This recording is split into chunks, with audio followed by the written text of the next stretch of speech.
삼성전자 1분기 영업이익이 크게 줄었습니다. 삼성전자 반도체 감산을 공식화했고 그래서 오늘 삼성전자의 주가는 크게 상승했습니다.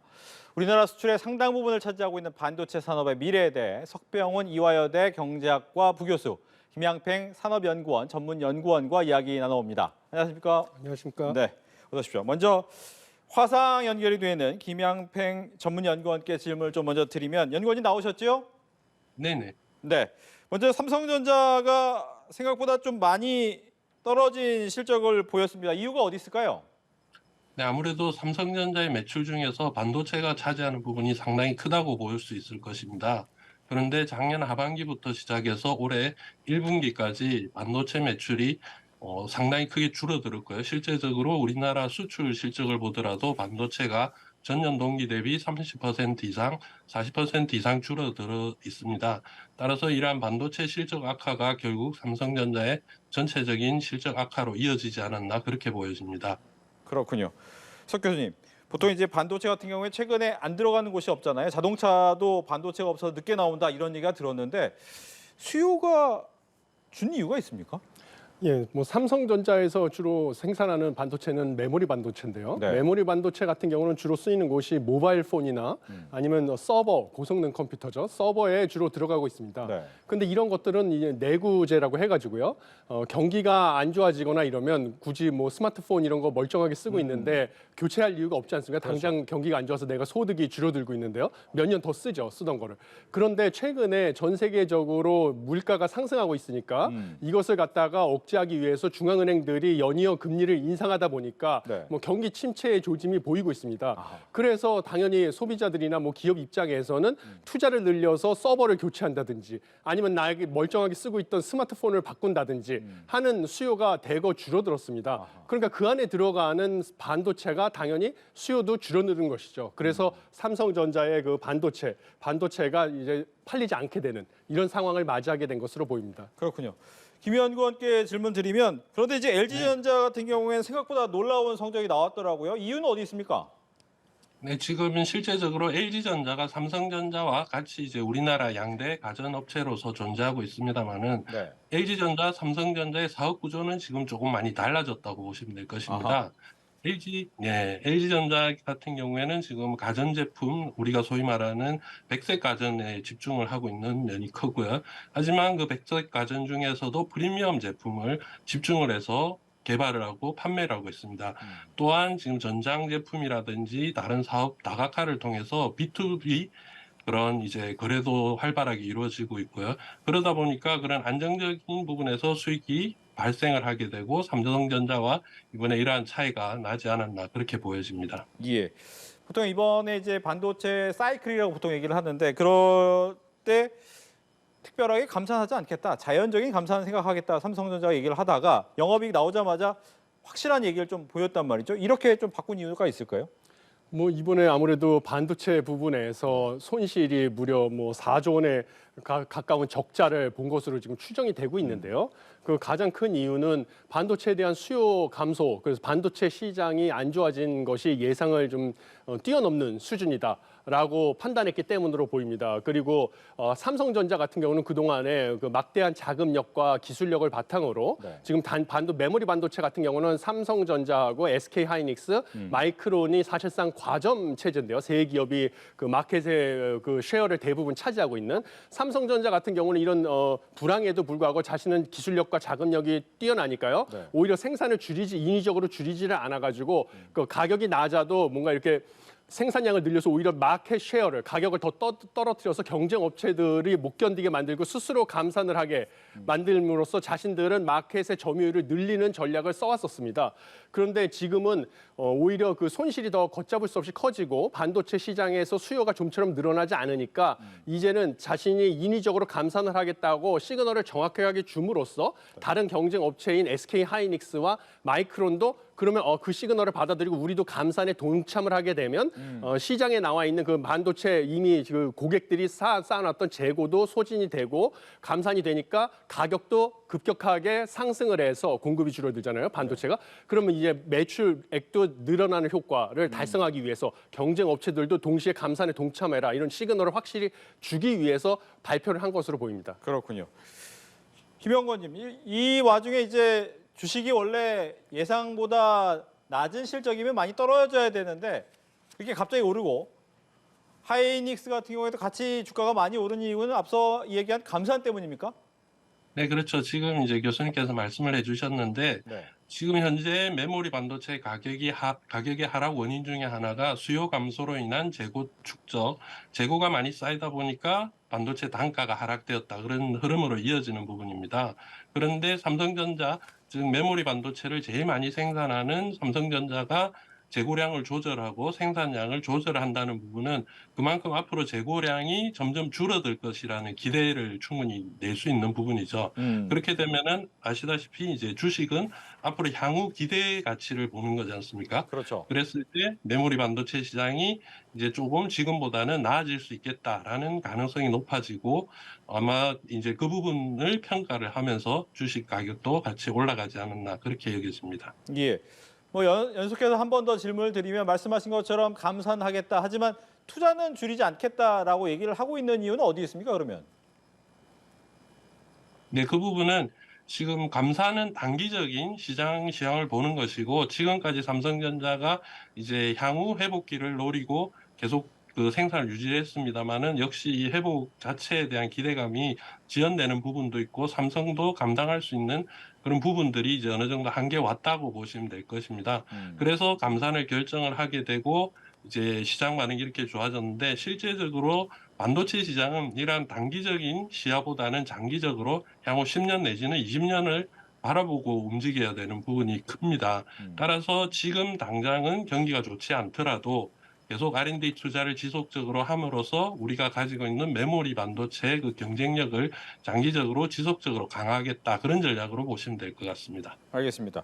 보통 이제 이 삼성전자가 우리나라 산업에서 차지하는 부분이 굉장히 크기 때문에 삼성전자의 전략도 봐야 될 것 같은데 아까 인위적인 감산 없이 중장기적으로 투자하겠다라는 것은 결국 힘들어질 때도 우리는 힘을 계속 쓰겠다라는 분위기였는데 인위적 감산을 또 얘기를 했단 말이죠. 즉 전략이 약간 차질이 있다 이렇게 봐야 됩니까?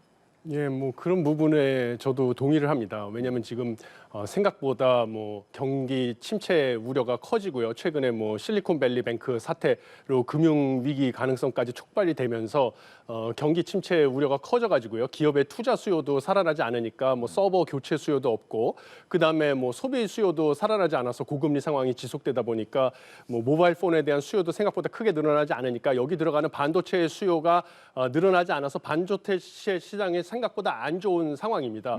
그래서 1분기만 하더라도 반도체 제품이 거의 팔리지 않아가지고 D램의 가격도 24% 하락하고 뭐 낸드 플래시의 가격도 16%나 하락하는 상황에 이르렀습니다. 네. 그래서 삼성전자가 아무리 뭐 기술력이 뛰어나고 그다음에 자금력이 뛰어나다 하더라도 최근에 이제 경쟁 업체들인 SK 하이닉스와 마이크론 같은 경우도 기술력이 많이 쫓아와가지고 기술 격차도 좁혀진 상황에서 이런 시장의 수요는 생각보다 빨리 회복되지 않고 기술 격차는 좁혀졌기 때문에 이런 출혈 경쟁을 더 이상 오래 지속하기 어렵다는 생각. 그래서 처음에는 인위적인 감산을 안 하고 마켓 쉐어를 늘리겠다고 했던 이 전략이 어느 정도 실패한 게 아닌가 이런 생각을 판단하에 전략을 조정했다. 라고 생각을 하고 있습니다. 예, 말씀하신 것처럼 전략을 조정하게 되면 메모리 값은 상승할 수 있습니까? 그렇죠. 어느 정도나 그러니까 본인이 생각하는 것보다 메모리 값이 많이 상승할 수 있다라는 가정을 해서 진행이 되는 거죠? 그렇죠. 왜냐하면 메모리 산업 같은 경우는 지금 삼성전자가 메모리 반도체에서 세계 시장 점유율이 약 50%에 달하는 것으로 알고 있습니다. 네. 그렇기 때문에 삼성전자가 인위적으로 감산을 선언했고요. 먼저 그러면 여기에 발맞춰서 경쟁 업체인 마이크론하고 SK 하이닉스도 감산에 동참을 할 것이기 때문에 그러면 고객들 입장에서는 반도체를 미리 구매해서 쌓아놨던 것들, 그다음에 삼성전자, SK 하이닉스, 마이크론이 이미 미리 생산해서 재고로 창고에 쌓여 있던 것들이 소진이 된 다음에 네. 그 다음부터 공급이 감소된 거에 대해서 가격 인상하는 효과가 본격적으로 나타날 것으로 보입니다. 그러면 뭐 하반기부터는 본격적으로 메모리 반도체 가격이 상승이 돼서 그 효과가 나타날 것으로 보입니다. 예.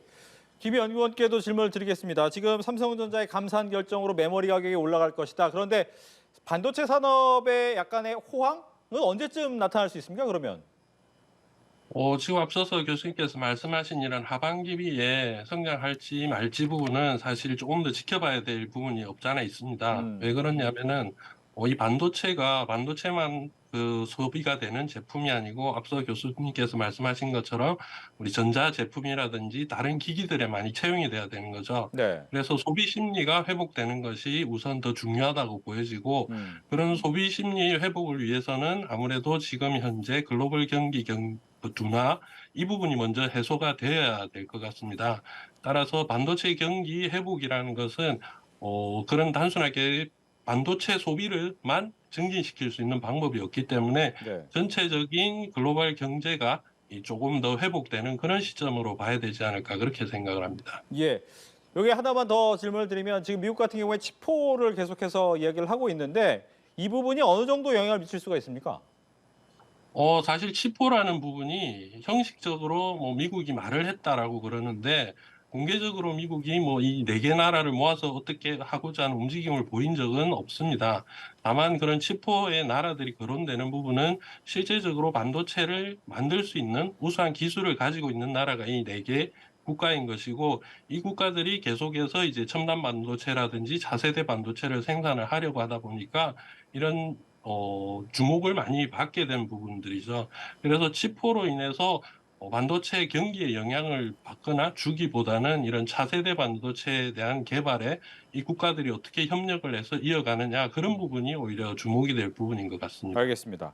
석 교수님께도 질문을 드리면 지금 치포 얘기도 잠깐 나왔지만 미국과 중국 같은 경우에 서로의 반도체 시장에 대해서 좀 막으려고 하는 성향을 좀 많이 보이고 있습니다. 불황인데도 불구하고 이런 어떻게 보면 새로운 기술, 새로운 반도체에 대해서 고민하는 이유는 어디 있습니까? 뭐 아무래도 그동안에 미국 같은 경우는 그 메모리 반도체 같은 경우는 사실 초기 투자 비용이 엄청나게 들어가서요. 막 큰 공장 설비를 지어야 되고요. 그다음에 거기서 생산하는 메모리 반도체 같은 것은 가격이 낮아서 소위 말하는 박리담회를 하는 상품이었습니다. 그래서 미국 입장에서는 전략적으로 박리담회를 하는 메모리 반도체 같은 경우는 한국 같은 나라에게 그 시장을 내주고요. 자신들은 고부가 가치 제품인 비메모리 반도체 설계 이런 부분에 특화를 하고자 하는 전략을 취했었는데요.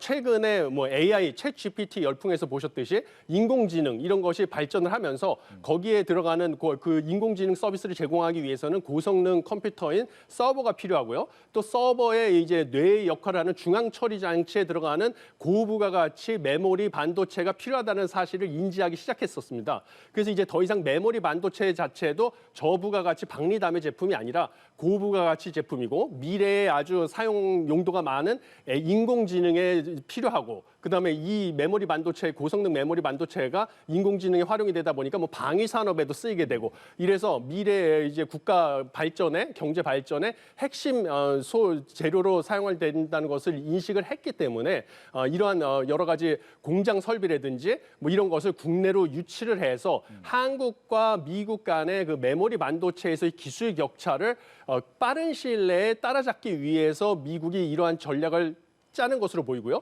중국 역시 마찬가지입니다. 메모리 반도체 분야에서의 그런 중요성 앞으로 인공지능이 발달함에 따라서 그래서 그렇지만 한국과 중국 간에는 여전히 메모리 반도체 부분에서 기술 격차가 있는 것은 사실이거든요.